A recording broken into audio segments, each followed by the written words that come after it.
Pepatah bijak dikatakan as-sadiq mayasdukuka ma la man yusaddikuka. Kawan itu yang mengatakan kau benar saat kau benar, bukan yang membenar-benarkanmu. Itu yang kawan, Pak. Salah. Makanya Umar bin Khattab jangan bawa orang yang memuji saya, cari orang yang mencela saya, karena dia yang belum tahu kekurangan saya. Itu yang kawan tu. Kau rasio, kau ambo ke ibu saya ngecek kau. Kau ada ibu citu tutup pagar capek. Nah, itu namanya masyak, orang yang suku berjalan mantan kecek bin Amim. Jangan berkawan. Ibu beko di belakang ibu pun sabut mah. Saya lah cik. Orang yang menyabui orang lain di belakang dia akan membicarakan kita di belakang kita nanti itu. Tak kan nyimpan rasio kan tu. Orang situ tu ember tu. Ya, orang yang mulutnya ember jangan berkawan dia nya. Ya. Ngango se mulut lapis adonya, aja berkawan dia nya. Tak berasio lah. Ibunya.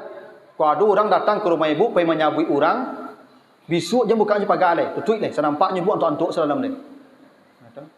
Kadang ibu ke bimbau lo, oh ya tu cerita baru dak marilah. Oi.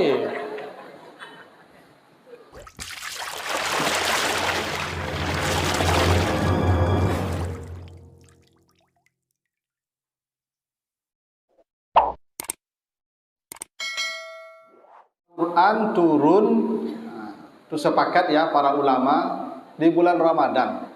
Karena Allah sebut begitu, syahrul Ramadan allazi unzila fihil Quran. Itu Allah yang sebut. Bulan Ramadan, bulan turunnya Al-Quran. Tidak ada perbedaan itu. Semua ulama sepakat. Dan Al-Quran itu turun di bulan Ramadan, di malam Qadar. Sepakat juga itu. Inna anzalnahu fi lailatul qadar. Karena Al-Quran yang sebut, tidak ada perbedaan itu. Pertama, Al-Quran turun di bulan Ramadan, sepakat. Al-Quran turun di malam Qadar, sepakat. Yang tidak disepakati itu tanggal turunnya di bulan Ramadan. Tanggal berapa? Karena itu ya soal tanggal kita tidak apa-apa berbeda. Sebahagian besar ulama berpendapat Al-Quran turun di tanggal 17 Ramadan. Dasarnya apa? Surat Al-Anfal ayat 41. Kata Allah, wa ma anzalna ala abdina yaumal furqan yaumal taqal jam'an. Kapan Al-Quran turun? Kata Allah, Al-Quran turun di hari Furqan. Apa itu hari Furqan? Hari bertemunya dua pasukan.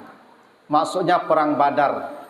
Jadi pasukan Islam dan pasukan Quraisy itu bertemu. Itu hari bertemunya dua pasukan perang Badar. Dan para sejarawan sepakat perang Badar itu terjadi tanggal 17 Ramadan tahun pertama Hijriah. Karena itulah para sejarawan berpendapat turunnya Al-Quran itu tanggal 17 Ramadan. Nah, kita tidak perlu ribut soal tanggal ini.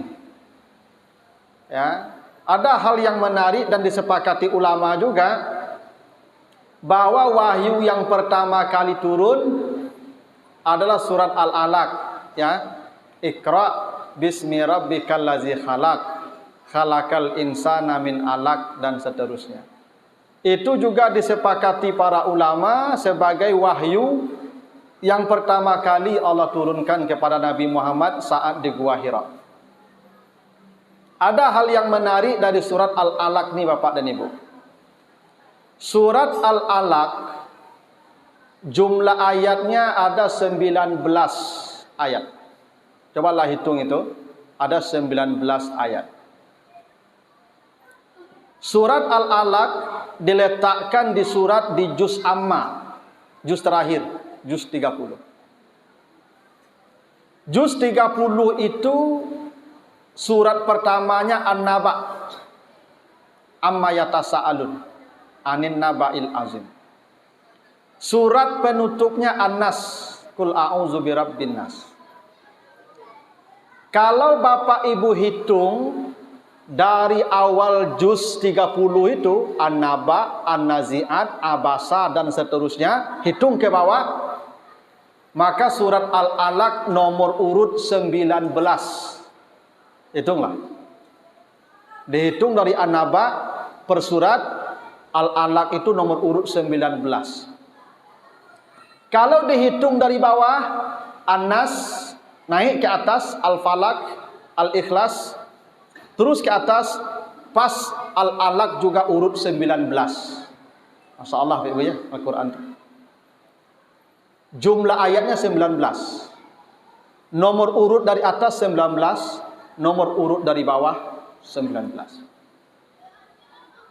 Ada apa dengan angka 19?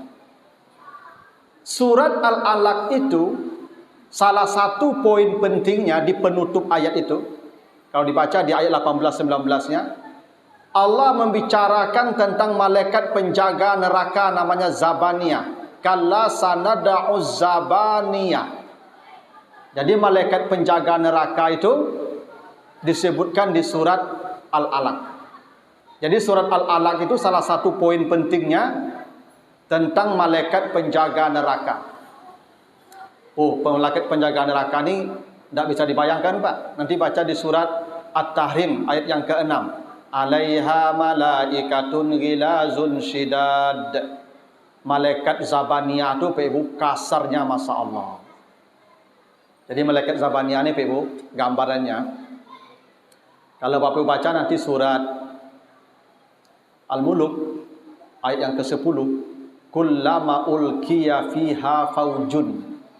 Orang nanti masuk neraka oleh malaikat Zabaniyah itu tidak satu-satu dilemparkan ke Ibu. Satu kelompok faujun, serombongan.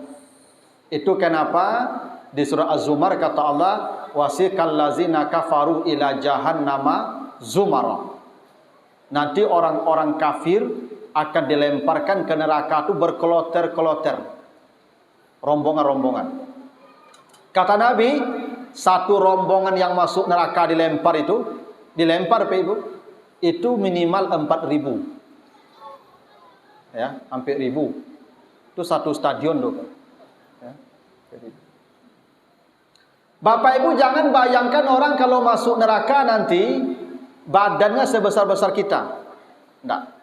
Dalam hadis Bukhari disebutkan manusia kalau hendak dilempar ke neraka, badannya dibesarkan Allah sebesar-besarnya sampai kata Nabi dirsuhu mislal Uhud, satu giginya sebesar bukit Uhud.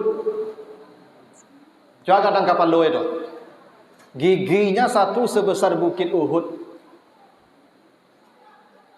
Yubana gadang, Pak. Jadi nak modeko orang masuk neraka, so, Pak. Gadang segadang-gadang badan, jadi kambangkan Tuhan. Bakok digadangan udah badan orang masuk neraka, Ustaz, supaya gampang mengazab. Orang kalau badan gadang tu, Ibu, pici yang saya batu tu sipak kana imam. Pikok ketek badannya membuang-buangnya, lincahnya, Ibu.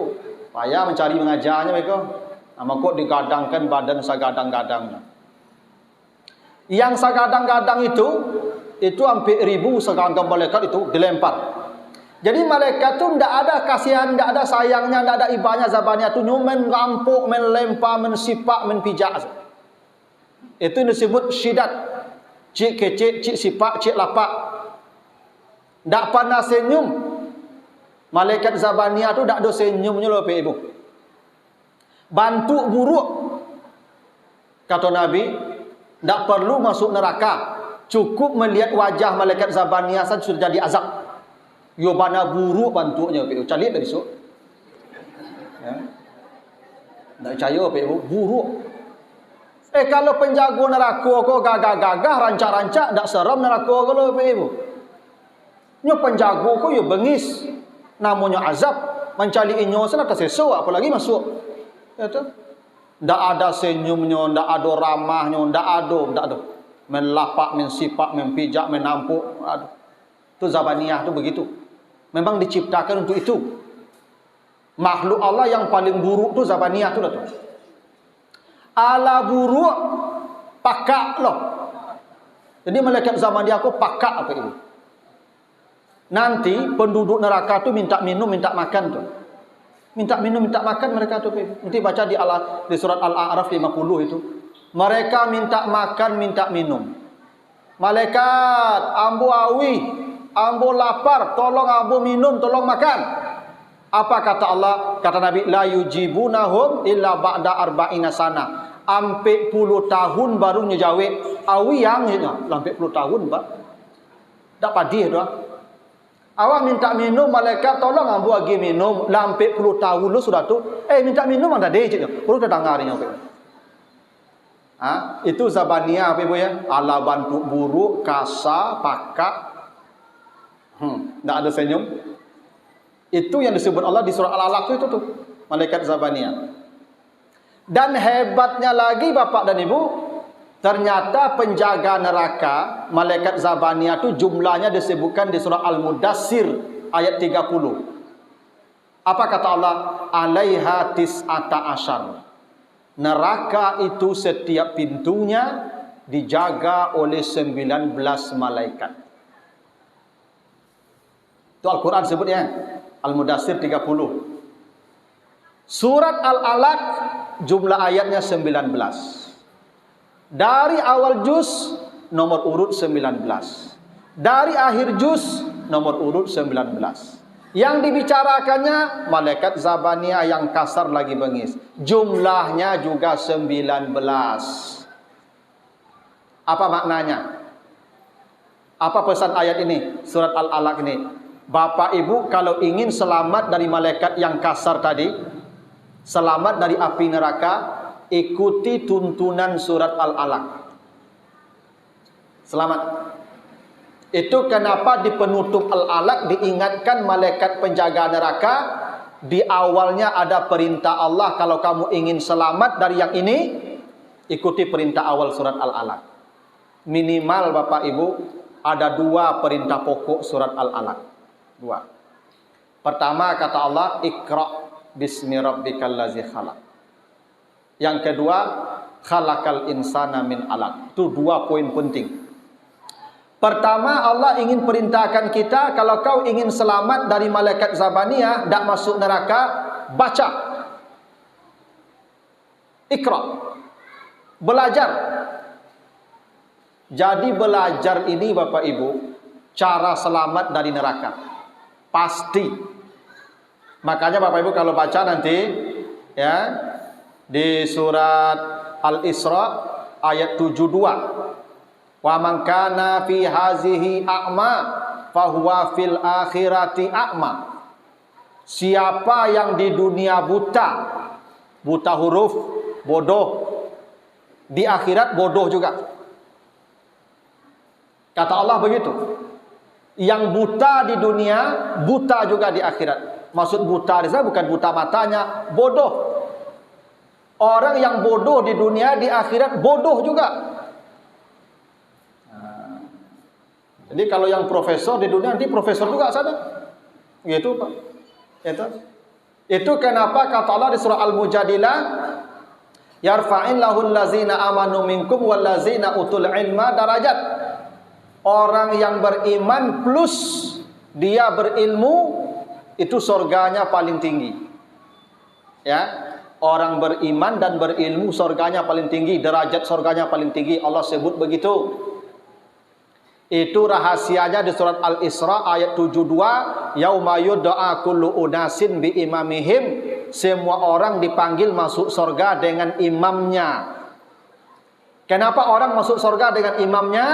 Karena imam itu ilmunya paling tinggi. Maka syarat jadi imam apa? Paling baik bacaan Qur'annya, aqra'ukum Qur'anan. Paling banyak hafalannya, aksarukum Qur'anan. Paling dalam ilmunya, paling saleh akhlaknya. Karena Bapak Ibu nanti dipanggil masuk surga dengan imamnya. Ya. Itu makanya doa hadis Nabi, imam yang paling orang yang paling keras azabnya di akhirat, orang yang jadi imam tapi makmumnya benci kepadanya. Jadi apa-apa kau dengar tukar adon kan jadi imam siko tanya lo lek ketujuh dan ndak ya ndak aja imam lah belakang. Yang kau adon model tu ya. Nek jadi imam tanya lo. Jamaah dan lek ketujuh jadi imam siko. Ndak curang, ndak usah. Karena yang paling berat azabnya orang jadi imam tapi jamaahnya benci. Karena orang akan dipanggil masuk surga dengan imamnya. Karena imam itu yang paling banyak ilmunya. Tuh. Makanya Bapak Ibu, salat berjamaah itu yang kenapa begitu penting? Karena nanti Bapak Ibu masuk surga tak sendiri juga dipanggil dengan imamnya tadi. Ya. Maka surga imam, surga ahli ilmu itu paling tinggi itu Bapak Ibu. Paling tinggi itu. Nah, itu makanya Bapak-bapak kalau ibu cari menantu, cari yang berilmu. Tak gajinya kadang loh, yang ilmunya banyak. Tuh, nela tolongsong nak piaka dia jadi cukup cari dia lah turun pada ikan lah. Jadi beruntung lah ibu kalau dapat suami profesor besok paling tinggi surga itu. Ibu menumpang saya lah. Itu hebatnya tuh. Ya. Tapi kan ya kalau imam kan bisa makmumnya banyak. Jadi kalau profesor bisa tambah makmum enggak 2-3 lah itu enggak apa-apa loh. Nah, itu amanat menyuruh loh Pak ya. Magi jalan. Nah jadi kalau orang punya ilmu, ikra, selamat di akhirat tuh. Bapak Ibu, itu alasannya kenapa kita disuruh belajar. Kita disuruh belajar tuh enggak jadi pegawai loh Bapak Ibu. Supaya di akhirat kita tempatnya istimewa. Orang yang belajar itu Ibu sama dengan perang. Nanti baca di surat At-Taubah 122. Orang yang pergi belajar itu statusnya oleh Allah sama dengan orang yang perang. Mati dia dalam status pelajar, masuk surga langsung tuh. Begitu hebatnya belajar tuh Ibu. Hingga 1 langkah kakinya disamakan dengan setahun salat malamnya. Dah hebat tuh. Maka beruntunglah Bapak Ibu yang jadi guru, yang jadi dosen. Bapak Ibu maja ke kampus, ke sekolah, selangkah kaki itu sama aja setahun salat tahajud tuh. Jadi kalau ada yang jadi guru, jadi dosen, aja jadi pejabat oleh Allah lah tuh. Ya. Ada yang sehebat tuh posisi tuh. Kalau mati Bapak Ibu surga langsung tuh. Setiap langkah kakinya dihitung sama setahun salat malam tuh. Yo bana hebat beraja tuh. Itu makanya perintah pertama Al-Quran bukan salat, bukan zakat, bukan puasa, belajar. Bahkan kata Nabi, para malaikat membentangkan sayapnya bagi siapa yang duduk di majlis ilmu. Sekarang Bapak Ibu yang duduk ini, malaikat membentangkan sayapnya sambil memohonkan ampun kepada Allah. Hingga kalau orang keluar dari majlis ini, malaikat berteriak dari langit, kumu maghfurin, pulanglah kalian karena semua dosa-dosa kalian telah diampuni Allah. Dak hebat tuh. Belajar tuh yubana hebat Bapak Ibu. Bapak Ibu kalau duduk di majlis acuk-acuk dosa habis satu itu. Nem kini kok dosa yang hari-hari sebelum kok habis langsung malam kini. Pulang habis, berasih. Kok mati surga langsung. Kalau dia mati beko malam ambo dak mendoa doa. Kok ado surga menanti itu percayalah kamu Bapak Ibu. Yo bana hebat belajar kau Bapak Ibu. Ada yang salah di awak kini Bapak Ibu, belajar ku untuk cari karajo. Sehingga yang laku sekolah kini sekolah yang menjanjikan pekerjaan, kebidanan, keperawatan. Tapi sekolah yang hanya ilmu tidak laku. Di UIN tafsir hadis tidak laku tuh. Tidak. Kejadian itu pertanyaan orang. Bahasa Arab jurusan ambo bahasa dan sastra Arab dah laku tu dah masih suara kejadian situ bisa. Itu. Zaman saisu apa orang kalau beraja ambo takana nenek-nenek kalau pe yang rajin-rajin sekolah kok tu. Bane beko kok nyutulihan namu apaan durang bisa baca. Itu filosofi orang sekolah lu pe ibu. Kok nyutulihan namu apa awak durang terbaca bisa membacanya awak. Apa maknanya itu? Belajar mencari ilmu. Kalau kini di mana kuliah situ kejadian besok. Bahkan kampus-kampus kini mendesain agar lembaga pendidikan itu jadi industri. menghasilkan buru-buru. Dak ilmuwan yang dihasilkannya buruh, pencari uang. Sekarang sekolah tujuannya mencetak uang, bukan menjadikan manusia orang yang berilmu pengetahuan.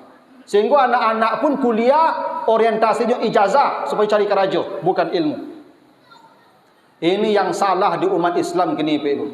Kita sudah hanyut dengan orientasi pendidikan barat yang orientasinya materialistik. Al-Quran mengajarkan kita, Iqra, kau bacalah. Supaya apa? Supaya kau selamat dari malaikat Zabaniyah. Itu tujuan kita belajar, Pak Ibu. Agar hidup kita terang di dunia, terang di akhirat. Yang bodoh di dunia, bodoh di akhirat. Yang pandai di dunia, pandai di akhirat. Yang berilmu di dunia, surganya paling tinggi. Itu tujuan kita belajar. Nah, kalau Bapak Ibu mau begitu, selamat dari pertemuan dengan malaikat yang kasar lagi bengis tadi. Itu makanya kadang-kadang anak-anak kini mahasiswa payah menyuruh beraja, Pak Ibu. Yobana payah. Mahasiswa kini Pak Ibu disuruh beraja, disuruh baca buku, copy paste internet, Pak Ibu. Kenapa? Memang orientasi dari awal salah. Mereka belajar bukan karena Allah, bukan ingin melaksanakan perintah Allah, bukan cari keredaan Allah, cari ijazah. Ibu-ibu pun menyekolahkan anak tujuh. Tujuannya salah. Atau makuk yang dapat itunya. Dunia dapat seketik. Ndak, Allah ndak menyuruh itu. Iqra sanad'uz zabaniyah, kata Allah. Kalau kau rajin membaca, engkau belajar, engkau selamat dari malaikat Zabaniyah. Ndak hebat tuh. Ya. Maka Bapak Ibu, kita umat Islam, ubahlah orientasi kita belajar. Belajar perintah Allah. Mencari ilmu kewajiban kita. Soal nanti dapat pekerjaan bonus. Jangan itu yang nomor satu.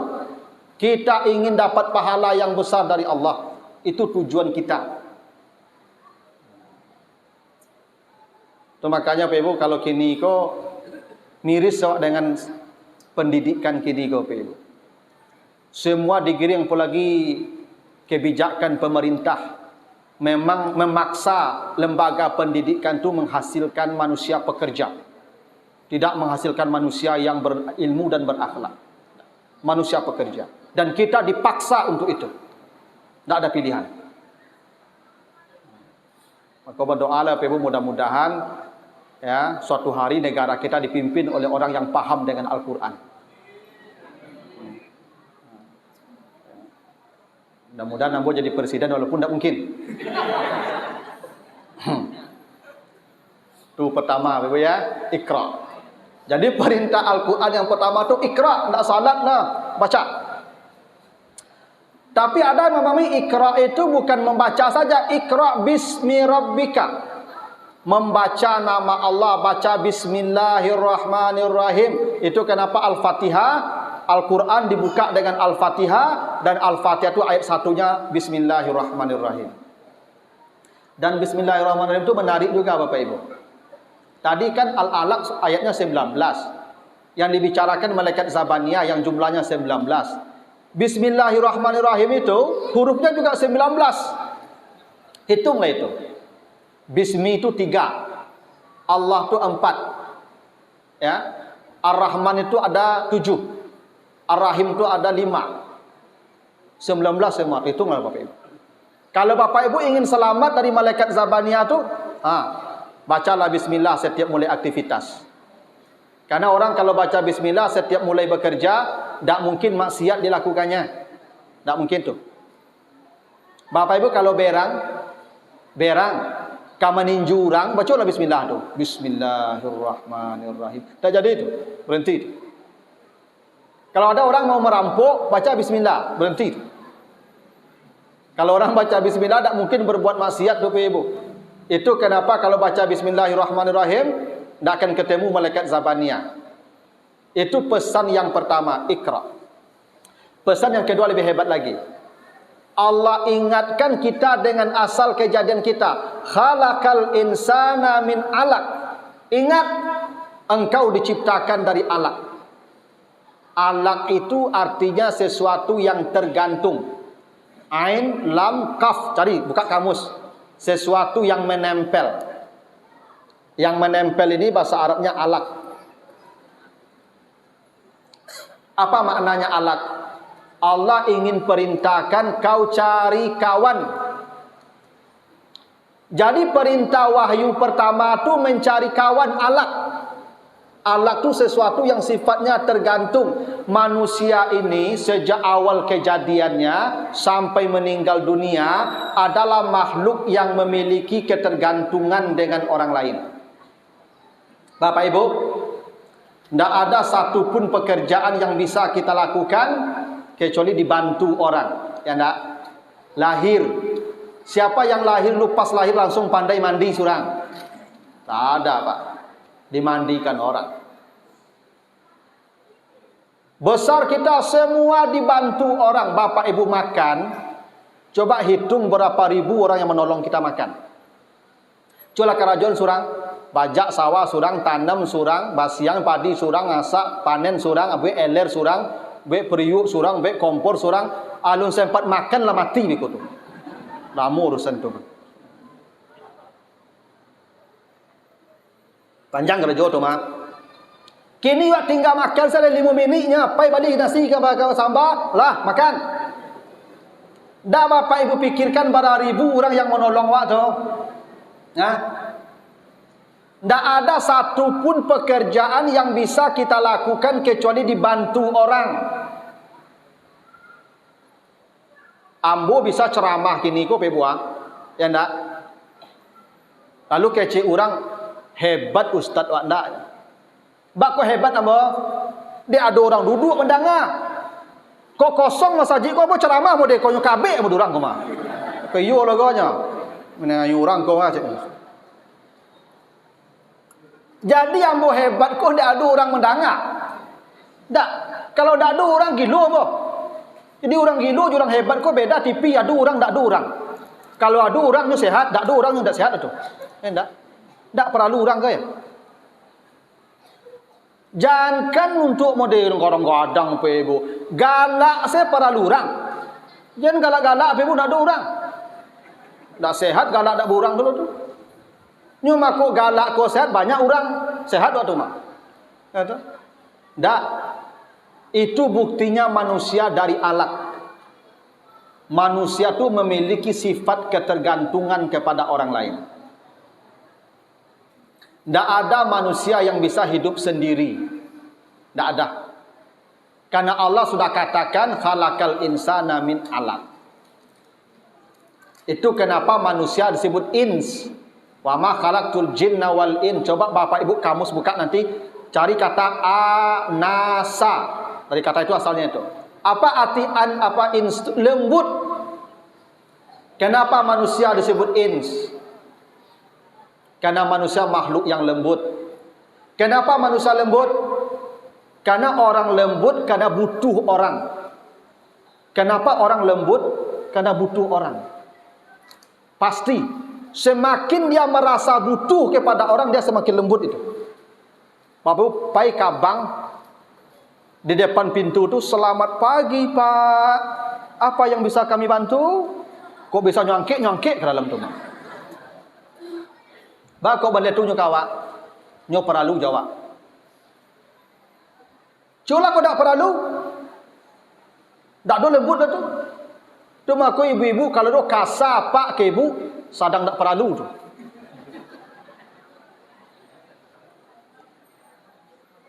Karena kalau kita butuh orang, kita lembut.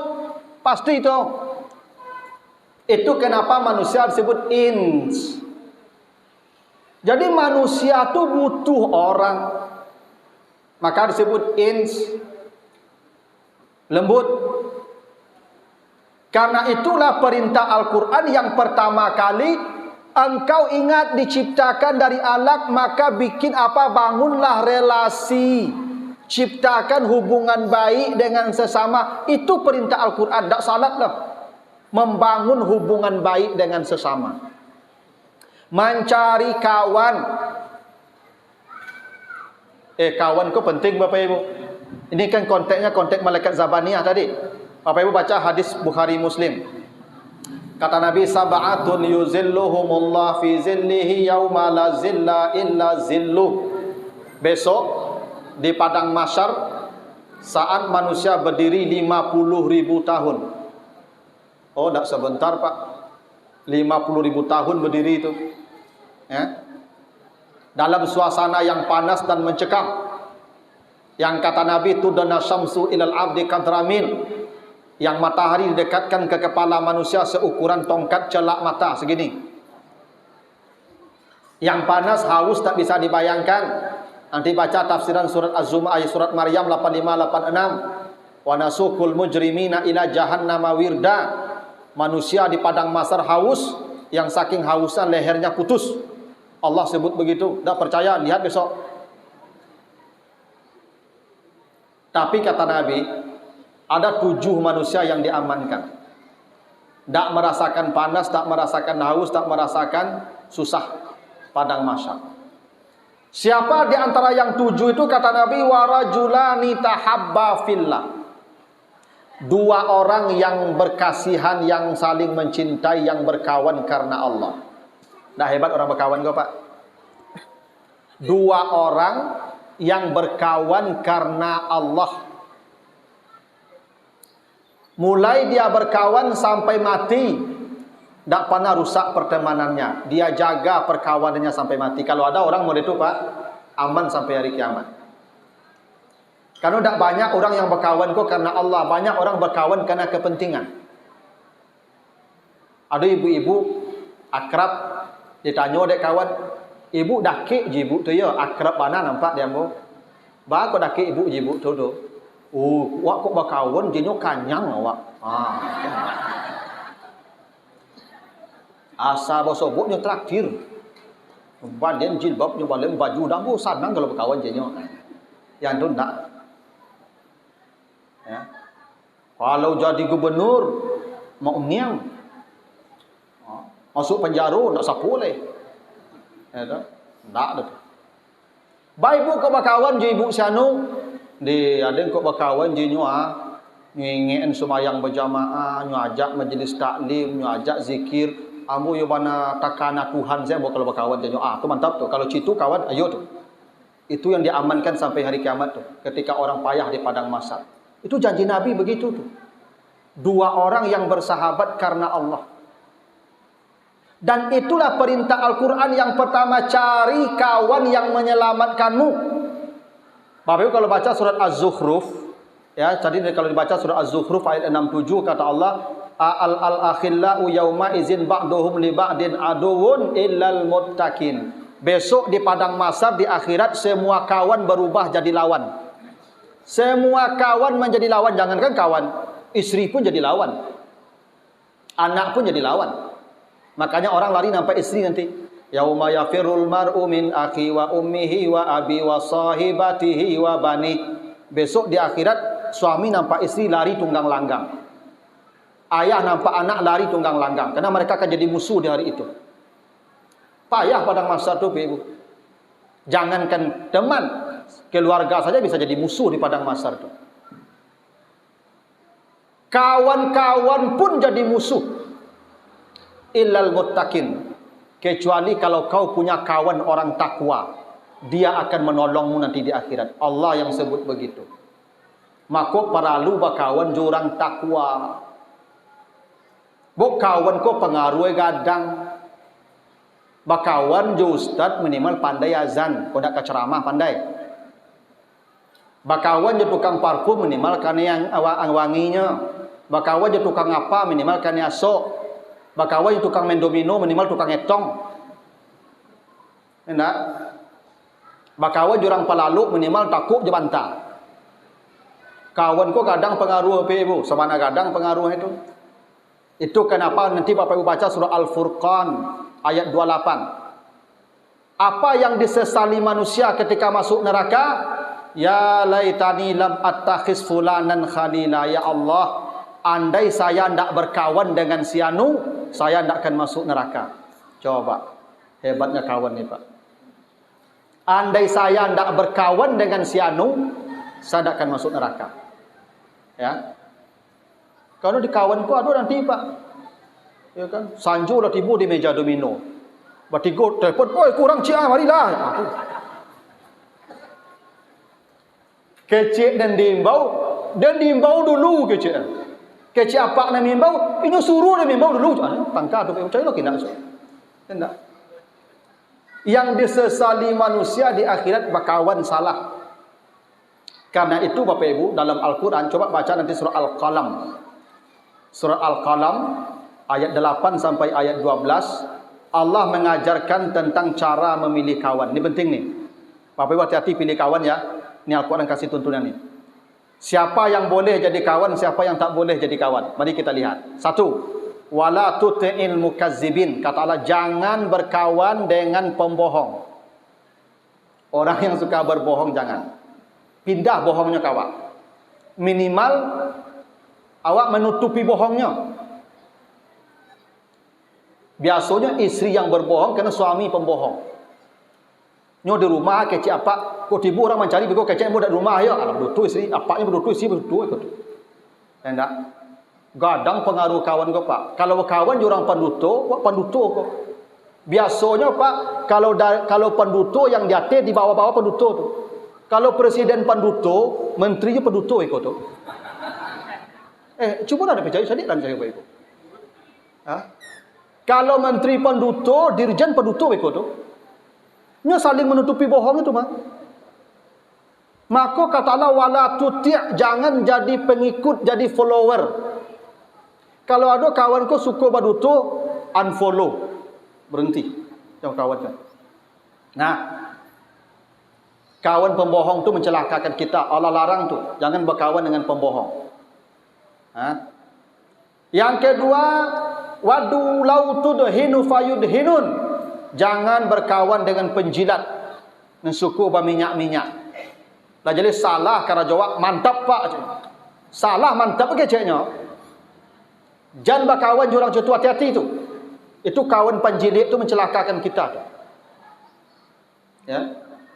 Manakah sanang saya tiwak dinya. Kalau ada ibu pejabat adun menjilik-jilik, jadi lagi jabatannya, bahaya tu. Ya. Ya.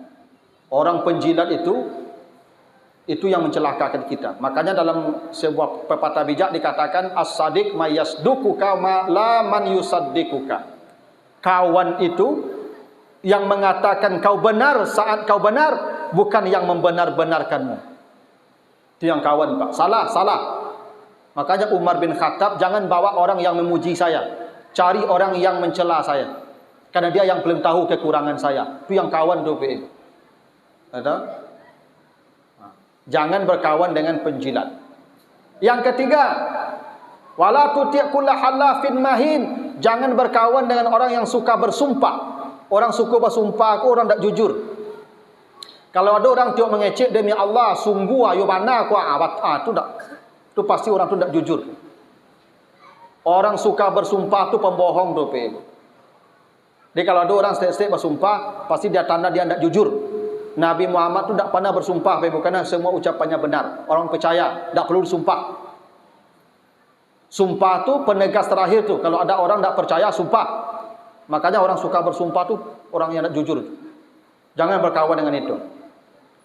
Lalu Hammazim Masya'im bin Namim, orang yang suka berjalan ke sana kemari menyampaikan kecek, madu-adu, masya' kau dan berjalan tamasya. Ada ibu-ibu ke pagi dia tiba di rumah orang. Bu, kau rasio kau bu ke ibu saya ngecek kau. Kau ada ibu citu tutup pagar capek. Nah, tu namanya masya'. Orang yang suka berjalan mantan kecek bin Namim. Jangan berkawan. Ibu beko di belakang ibu pun sabut mah. Saya lah je. Orang yang menyabui orang lain di belakang dia akan membicarakan kita di belakang kita nanti itu. Tak kan nyimpan rasio kan tu. Orang situ tu ember tu. Ya, orang yang mulutnya ember jangan berkawan dia nya. Ya. Ngango se mulut lapis adonya, aja berkawan dia nya. Tak berasio lah. Hati-hati ibu ya. Kalau ada orang datang ke rumah ibu pengen menyabui orang, besok je bukanya pagar leh, tutup leh, senampaknya buat antuk-antuk sedalam leh. Kadang ibu ke bimbau lo, oh ya ada cerita baru, dak marilah. Oi.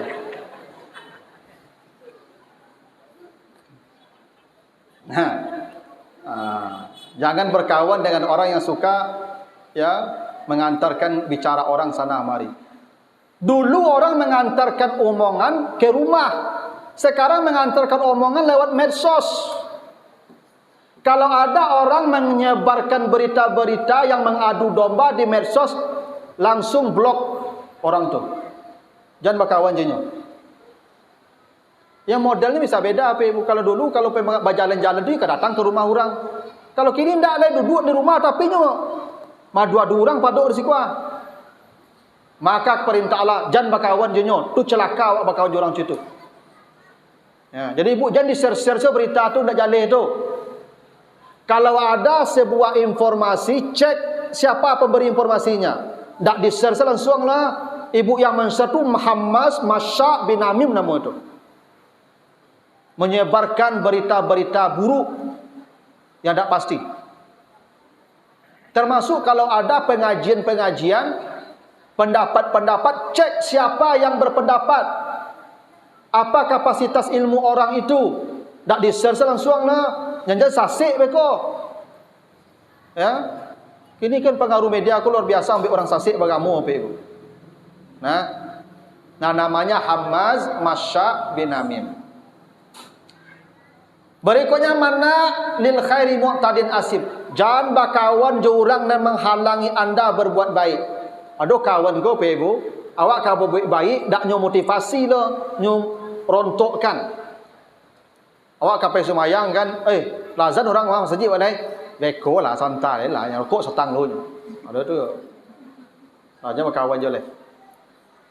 Karena ada kawan yang begitu pegu. Bahkan ibu-ibu ada yang begitu. Keciapa?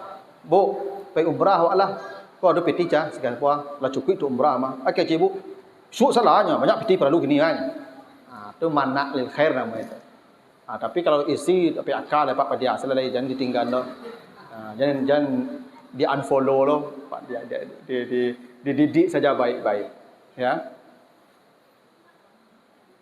Karena itu, bagaimana kawan yang harus kita cari? Ada tuntunannya. Nih di surat Taha 29 sampai 34. Nabi Musa ketika disuruh menghadap Firaun, Nabi Musa minta kawan. Allah tanya siapa kawanmu? Kata Musa Harun. Jadikan Harun kawan saya. Kenapa Harun diminta Musa jadi kawan? Apa kata Nabi Musa? Usdud bihi azri. Dia akan meneguhkan urusan saya. Kok kawan sabana kawan Pak? Kita punya program, kita punya rencana, didukungnya sepenuh hati.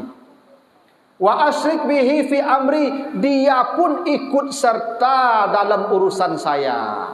Aduh kawan kau cuagen. Tahu agen Pak? Buki. Orang naik otonya tinggal belakang. Awak lagi suruh pergi pengajian Pak, dia rumah sah. Tu dak kawan sama kawan, yang kawan tu ikut serta. Dan yang paling hebat kata Nabi Musa, kainusabbihaka kasiran wa nazkuruka kasiran. Kenapa saya minta Nabi Harun jadi kawan? Karena dengan dia saya banyak bertasbih dan berzikir kepada engkau. Iko kawan sama kawan Pak. Kalau saya bersama Nabi Harun, tasbih saya, zikir saya makin banyak. Nah, kan hebat tuntun Al-Quran. Cara mencari kawan pun diatur. Ingat Bapak Ibu ya. Manusia nanti menyesal masuk neraka karena salah mencari kawan. Gini Bu, Abu Lahab orang baik. Paman Nabi. Nabi lahir Abu Lahab yang paling bahagia. Hingga dimerdekakan budaknya namanya Suwaibah. Dan dikasih tugas menyusukan Nabi Muhammad sampai Nabi Muhammad dapat ibu susunya Halimah. Abu Lahab tu orang baik. Itu kenapa di akhirat nanti kata Nabi, setiap hari Senin Abu Lahab diringankan azabnya oleh Allah. Karena dia gembira Nabi lahir di hari Senin. Kenapa Abu Lahab berubah jadi buruk? Memusuhi Nabi sampai matinya menggenaskan. Jadi celaan manusia sampai hari kiamat. Kenapa Abu Lahab berubah Bapak Ibu? Pengaruh istri, kawan. Wa mra'atuhu hammalatal hatab. istrinya yang menyalakan api untuk dia. Tak kadang pengaruh kawan. Mau kau apa-apa, ibarat hati-hati memilih kawan kau. Ini telongsong tu tapi akal deh Pak, ada ya, ini telongsong. Itu contoh Abu Lahab Bapak Ibu. Itu kenapa saya sering katakan ibu-ibu, bapak-bapak, kalau kamu mencari kawan untuk anak awak, pertimbangkanlah kesalehan dia yang nomor satu. Kalau kamu mencari menantu, yang saleh itu yang nomor satu. Karena suaminya yang saleh akan mendidik istri jadi saleh. Itu yang bos Abu iku Ustaz Adam Muhammad Adam Subhan ko yo ni ambil lah pe ibu ni. Jelah pen yo lah itulah ni. Sebanyak kau digadi-gadi ha? Ha? Mana Adam deh? Tuh. Karena manusia menyesal di akhirat salah mencari kawan. Kawannya ternyata ada orang saleh. Kawan itu bukan hanya kawan kita berinteraksi. Suami istri itu kawan yang paling hakiki. Karena dia akan mewarnai kita. Abu Lahab salah cari kawan hidup, bermasalah dia. Ya. Makanya tuntunan agama itu perlu mencari kawan tu yo mana seleksinya agama nomor satu. Nah, supaya nanti apalagi ibu-ibu. Ya toh? Kalau dapat dia suami yang saleh, teman hidup anak ibu saleh, Masya Allah, sampai ke keluarga, sampai ke akhirat di surga dia bahagia. Bukankah kata Nabi manusia yang paling bahagia siapa? Baca surah Ar-Ra'd ayat 23, Jannatu adnin yadkhulunaha wa man salaha min abaihim wa azwajihim. Dia akan masuk surga bersama pasangannya yang saleh, bersama suaminya yang saleh, bersama istrinya yang saleh. Tak hebat tu. Penting cari kawan yang saleh tu Ibu. Minimal di dunia kau kita cari kawan-kawan yang saleh. Terakhir baca surat Taha 2 ayat 109. Surat Taha 109. Yauma izin la tanfa'u syafa'ah ila man azina lahur rahman wa radiya lahu qaulan. Kata Allah, besok di akhirat tidak ada tolong menolong, tidak ada syafaat. Kecuali ada orang-orang tertentu yang diberi izin menolong oleh Allah dan Allah reda dengan apapun yang dia pinta. Gitu. Mudah-mudahan dengan berkawan dengan orang saleh seperti janji Allah, kita selamat dari malaikat Zabaniyah. Itu perintah surat Al-Alaq tadi. Membaca, cari kawan. Dua itu. Jadi belum salat, belum puasa, membaca, cari kawan. Nah, itulah Bapak Ibu. Ya, mudah-mudahan ada manfaatnya. Lebih kurang mohon maaf. Subhanakallahumma wa bihamdika asyhadu an la ilaha illa anta astaghfiruka wa atubu ilaika. Wassalamualaikum warahmatullahi wabarakatuh.